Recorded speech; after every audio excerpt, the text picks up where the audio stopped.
Bonsoir à tous, bienvenue à bord de ce 26 minutes plus. Voici le sommaire de ce samedi 2 novembre. Nous ferons connaissance de deux jeunes réalisateurs, Jonathan et Anton. Ils signent leur première web-série Wiggenwald. L'artisanat à l'honneur dans cette émission avec Jules Simoutre, ce jeune auto-entrepreneur qui fabrique des stylos en bois. Clémence Tempère de la cuisine de Clément sera de retour avec une nouvelle recette. On fera un zoom sur le concert hommage à Marie et à Mathias qui sera donné le samedi 9 novembre au Palais des Sports de Metz. Et comme chaque fin d'émission, nous terminerons en musique. Et cette fois-ci, c'est Louise Elie qui nous invitera au voyage dans son univers. Et on commence en faisant un point sur la disparition inquiétante survenue lundi 28 octobre sur le secteur d'Ayange et du Conaquer. Othello Lopico, âgé de 71 ans, a quitté son domicile aux alentours de 21h le lundi 28 octobre sans donner de nouvelles. Une battue a été organisée hier en vain. Si vous avez la moindre information pouvant aider à sa recherche et ainsi que les enquêteurs, veuillez contacter Police Secours au 17 ou la police nationale de Thionville en charge de l'enquête au 03 82 53 39 80. Pour l'instant, c'est tout ce que nous pouvons dire à l'heure actuelle concernant cette disparition inquiétante.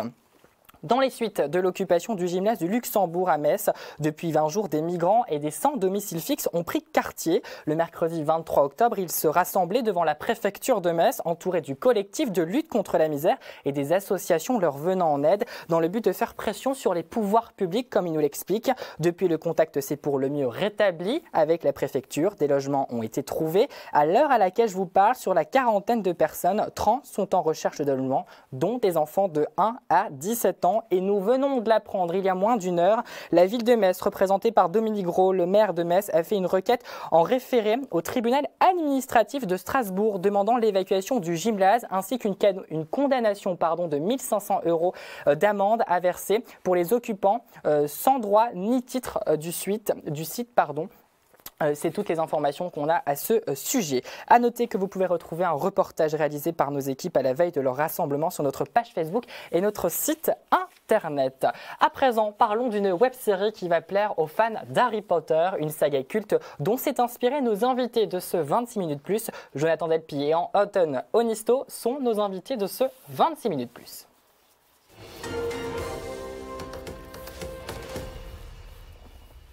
Bonsoir à vous les garçons, Jonathan Delpy, réalisateur, et Anton Onisto, co-réalisateur de la web-série Wiggenwald. Alors première question classique, vous m'en excuserez, mais comment que vous allez après plusieurs mois de tournage et il semblerait que ce tournage ne soit pas totalement clôturé? Pas tout à fait clôturé, ouais. Il nous manque quelques jours. Mais on va bien, c'est déjà mais ça. Vous allez bien. Alors comment s'est passé justement le tournage? Plutôt bien, hein. C'était un mois assez compliqué, surtout très stressant on va dire, mais on tient le choc et puis il nous reste encore quelques jours à tourner, du coup on envoie. On s'accroche et on va toujours plus loin. Alors les prochains tournages sont prévus pour quand à peu près? Vous avez déjà les dates? Pour cet hiver, le mois prochain et celui d'après. Donc encore quelques mois de travail, ouais, mais on arrive à terme de cette web-série. Alors vous êtes amis d'enfance et tous les deux passionnés de cinéma. C'était un peu binôme tout trouvé, non? Ouais, complètement. Votre travail ensemble. Complètement. Moi, le cinéma, ça fait quelques années que c'est là, surtout petit, on va dire, avec la caméra de papa-maman à tourner. Et puis du coup, j'ai rencontré Jonathan, on est devenus meilleurs amis et puis on en est là aujourd'hui. C'est ça. Jonathan, c'est la même chose, je présume. Moi, je faisais pas trop de vidéos moi-même quand j'étais plus jeune ou quoi. Ça a été plus en le rencontrant que j'ai commencé un petit peu à toucher à ça. Sinon, je berçais dedans quand même. Mon père est cinéphile, donc depuis tout petit, je regardais beaucoup les films, tout ça. Il m'expliquait comment c'était fait et ça m'intéressait pas mal. Et du coup, après, quand je l'ai rencontré, c'est vrai que tout cet environnement qui se met autour de nous, on a envie d'y participer, quoi. Donc, du coup, on se met dedans. Vous avez fusionné ensemble. C'est ça. C'était tout trouvé. Alors, vous êtes là ce soir pour nous parler de la web-série Wiggenwald que vous êtes actuellement en train de tourner. Ce que je vous propose, avant qu'on détaille la web-série, qu'on va se mettre un peu l'eau à la bouche en regardant le teasing de cette web-série. Alors, il y a quelques instants, on a vu les images des coulisses, du making-of de cette web-série. Je vous propose aussi qu'on regarde en images le teasing de cette web-série. Regardez.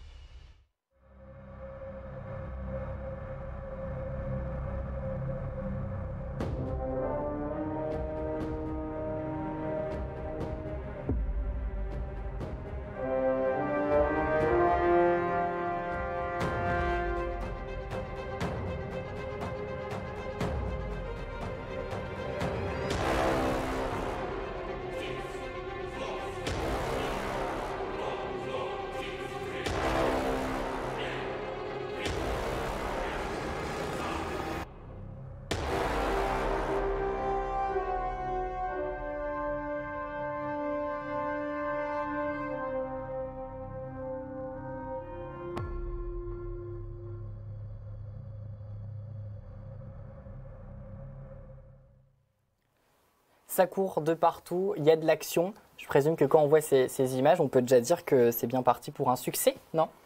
Espérons. Voilà, on espère.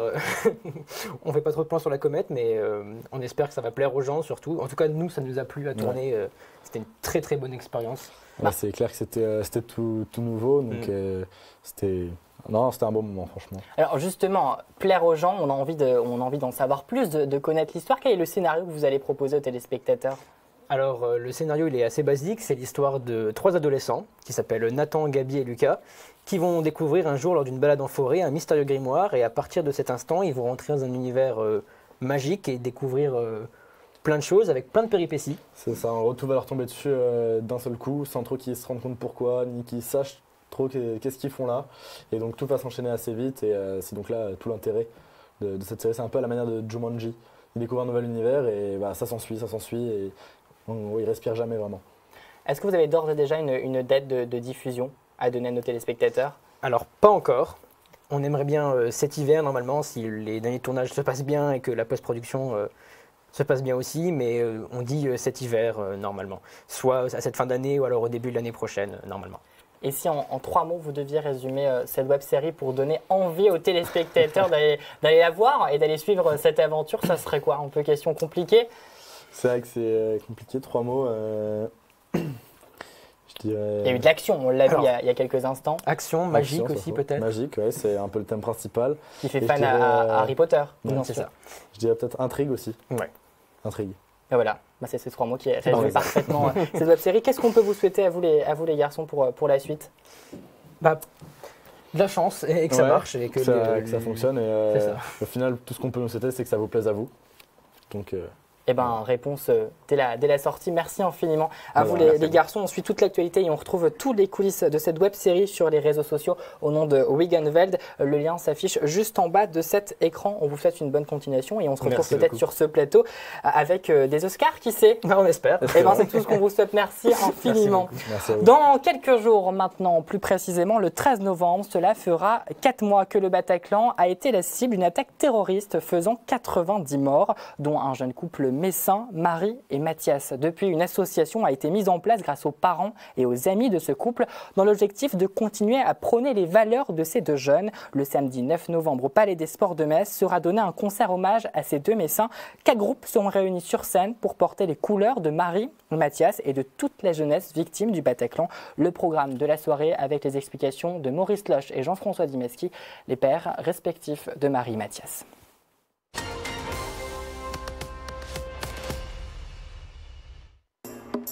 Bonjour à toutes et à tous. Bonjour. Nous sommes le samedi 2 novembre, à une semaine pile du samedi 9 novembre, le concert pour Marie et Mathias, en hommage de Marie et Mathias, au Palais des Sports de Metz, à Longeville, près du FC Metz, beau parking, même endroit que l'année dernière, avec restauration, vous aurez tout à proximité. Et bien sûr, nos artistes seront là, Un Jean-François. beau plateau, ils sont pas prêts, ils s'entraînent. Cascadeurs, Hoboken Division, Génial. Red Hot Gypsies, Adam, voilà, que du rock'n'roll, une belle soirée en perspective.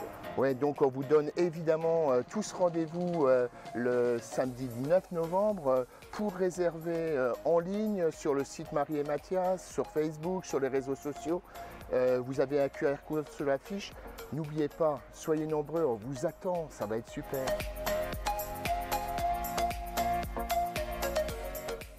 Vous pouvez réserver vos places sur leur site internet marieetmathias.fr et la rédaction s'unit à l'association et à toutes les victimes de ces barbaries. Zoom sur un jeune auto-entrepreneur qui a décidé de se lancer dans la fabrication de stylos en bois. Il vient notamment d'acquérir le label qualité MOSL, un beau tremplin pour ce jeune homme de 22 ans à l'avenir bien tracé. Jules Simautre est notre portrait de ce 26 minutes plus.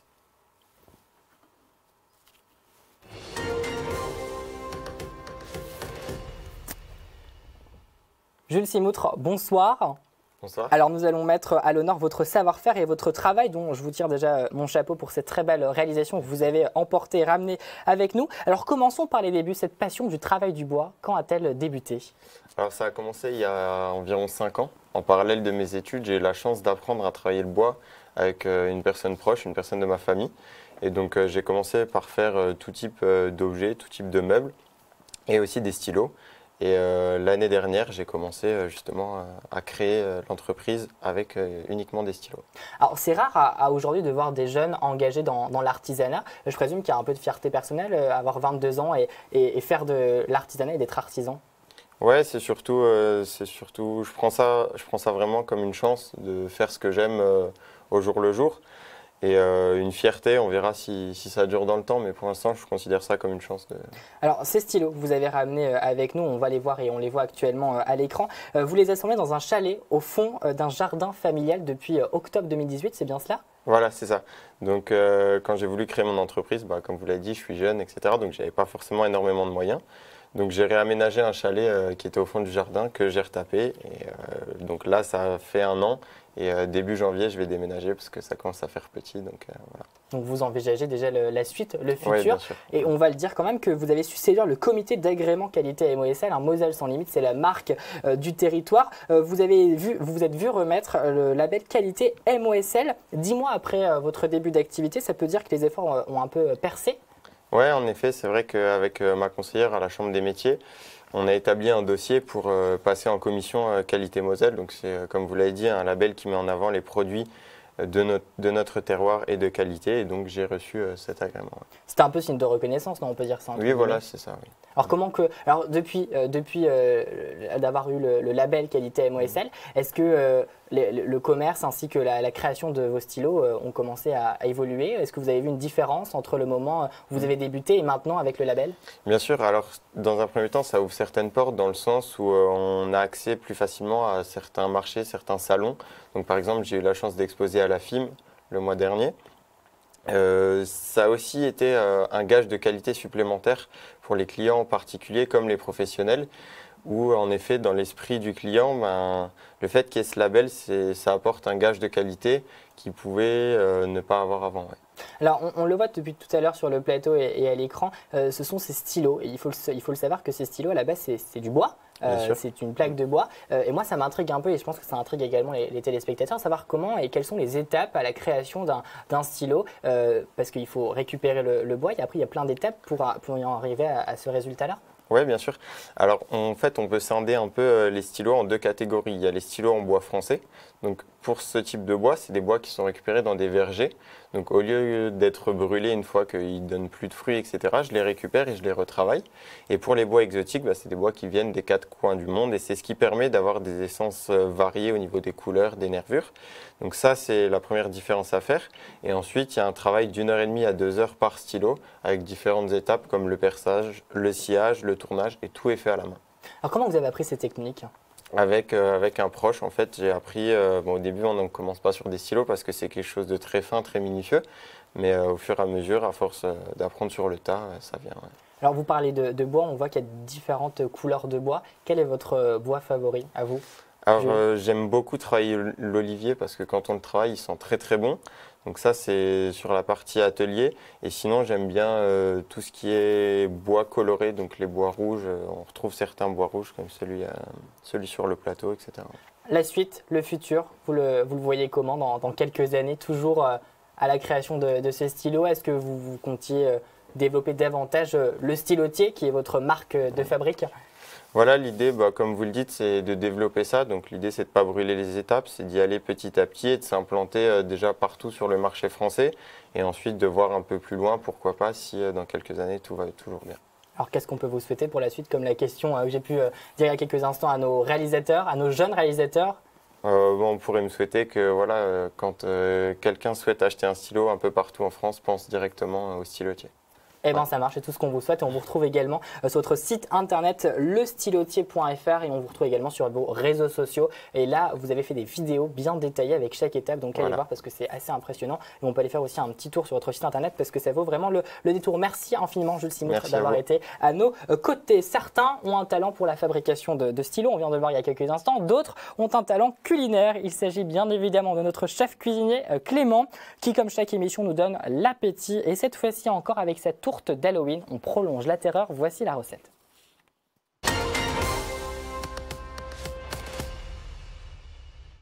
Bonjour à à tous, j'espère que vous allez bien. On se retrouve pour une recette spéciale Halloween. On va faire ensemble une tourte à la carotte et au potiron et aux chèvres. Je vous laisse tout de suite avec la vidéo.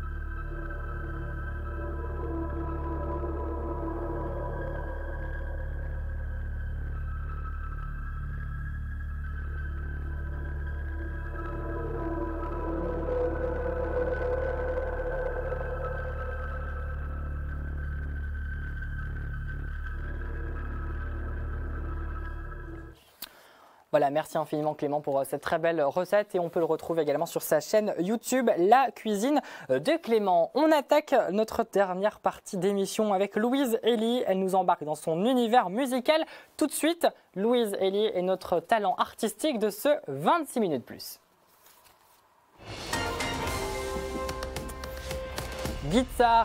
Guitare à la main, elle nous rejoint. Bonsoir, Louise Élise. Merci infiniment d'avoir accepté notre invitation et d'être avec nous. Alors, guitare à la main, auteure, compositrice, interprète, plein de cordes à son arc, dirait aussi bien le dicton. Et vous, c'est pour le coup plein de cordes à sa guitare qui vous accompagne depuis vos débuts, Louise Elie. Alors, j'ai commencé par l'accordéon à l'âge de 10 ans. Et puis, à mes 15 ans, j'ai eu envie de chanter. Donc, la guitare venait un peu facilement, en fait, pour s'accompagner.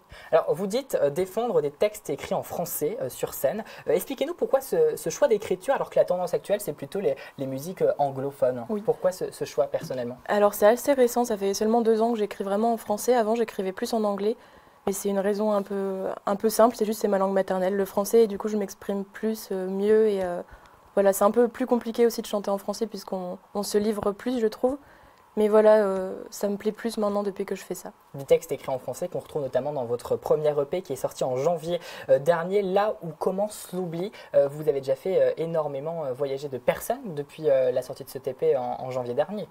Eh ben, j'espère. Différentes premières parties. Racontez-nous rapidement ces scènes que vous avez déjà pu Alors j'ai fait pas mal de premières parties, notamment Gaëtan Roussel en novembre, Sohan aussi, j'ai pu ouvrir un de ses concerts.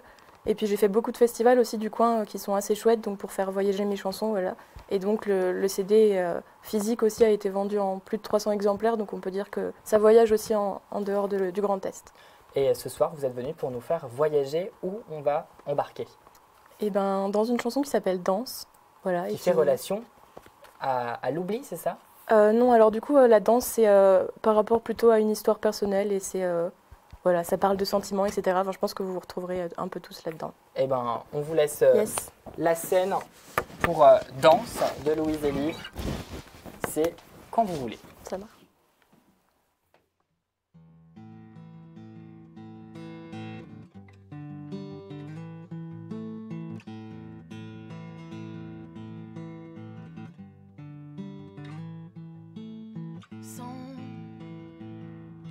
Pas de plus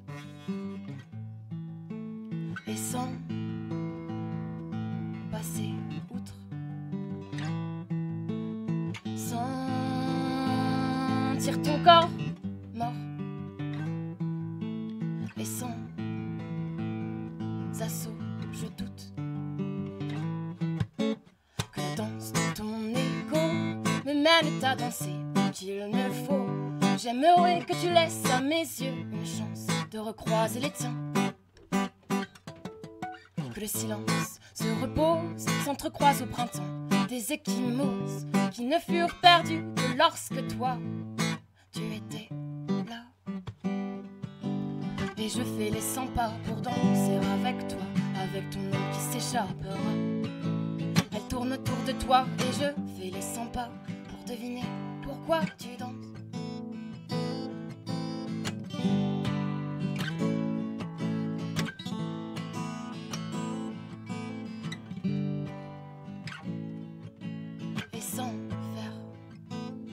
Pas de plus, ne pas s'en faire tu dis l'astuce. Sentir ton corps loin et sans assaut, j'écoute. Ton écho me mène à danser qu'il ne faut. J'aimerais que tu laisses à mes yeux une chance de recroiser les tiens. Que le silence se repose, s'entrecroise au printemps des échymoses qui ne furent perdus que lorsque toi, tu étais là. Et je fais les 100 pas pour danser avec toi, avec ton nom qui s'échappera. Elle tourne autour de toi et je fais les 100 pas pour deviner pourquoi tu danses.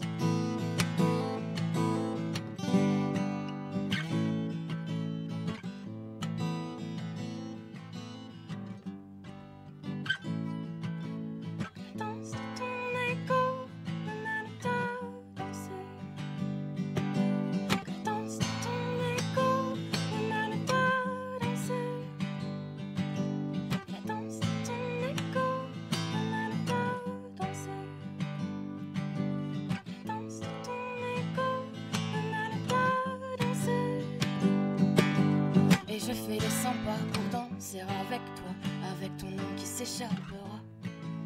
Elle tourne autour de toi et je fais les 100 pas pour deviner pourquoi tu danses.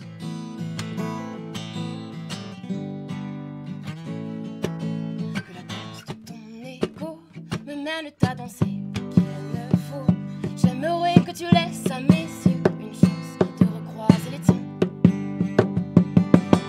Que le silence se repose, s'entrecroise au printemps des échymoses qui ne furent perdus que lorsque toi, tu étais là. Ah.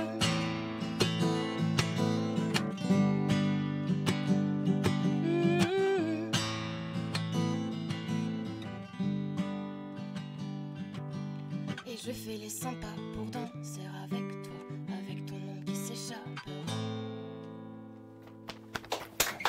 Merci infiniment Louise Elie, bravo pour cette très belle interprétation. Alors on peut vous retrouver où? Sur Deezer, sur les plateformes de téléchargement je présume? Oui, alors mon premier EP, Là où commence l'oubli, est disponible sur Deezer et en version physique aussi, donc possible de le commander sur ma page Facebook.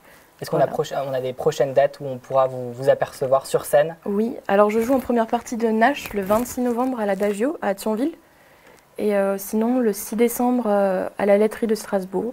Qu'est-ce qu'on peut vous souhaiter pour la suite? Eh ben, que ça continue d'être chouette comme ça. Voilà. Et vous continuez à nous faire voyager dans votre univers. M'exporter un peu plus du Grand Est et voilà, continuer de la musique. Eh ben, c'est tout ce qu'on vous souhaite. Merci infiniment Louise Elie d'avoir été à nos côtés. On retrouve également toute votre actualité et on peut vous suivre sur vos réseaux sociaux, Instagram Louise Elie Musique et ainsi que sur Facebook louiseelie.musique. Les liens s'affichent juste en bas de cet écran. Merci infiniment à tous nos invités d'avoir été à nos côtés. Louise Elie, on vous retrouve durant la semaine pour un nouveau live ici même sur ce plateau et pour ma part je vous retrouve le 16 novembre prochain avec encore une fois un programme de choc comme cette semaine. Je vous souhaite de passer une très belle soirée et je vous dis à très vite. Prenez soin de vous, à la semaine prochaine. Ciao ciao.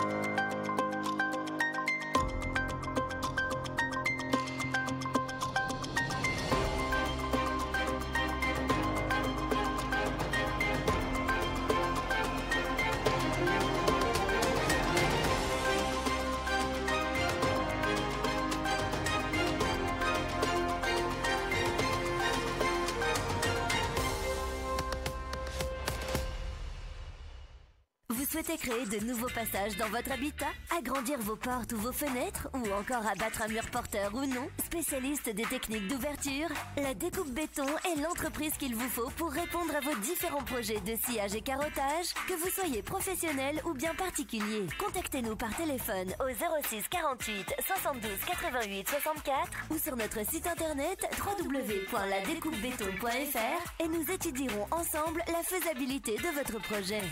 Rejoignez-nous également sur Facebook, La Découpe Béton.